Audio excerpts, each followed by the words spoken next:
I'm going to show you how to remove the message button on your Facebook. So messaging someone through their Facebook page, it's a real easy way to contact somebody, but if you want to turn this off or remove it, it's real easy to do.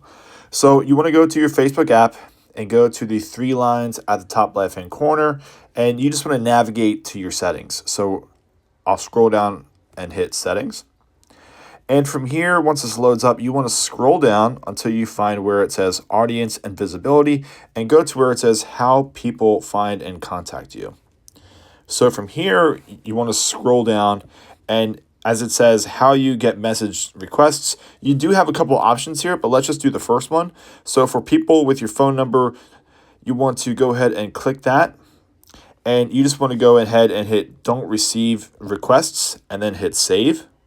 And then that will save in a couple of seconds. And you can also update these settings, that's fine. But you can go through all of these different options here and make sure that it just says don't receive requests, and you're essentially turning off the message button on your Facebook so that no one can contact you from the message feature. And that's it.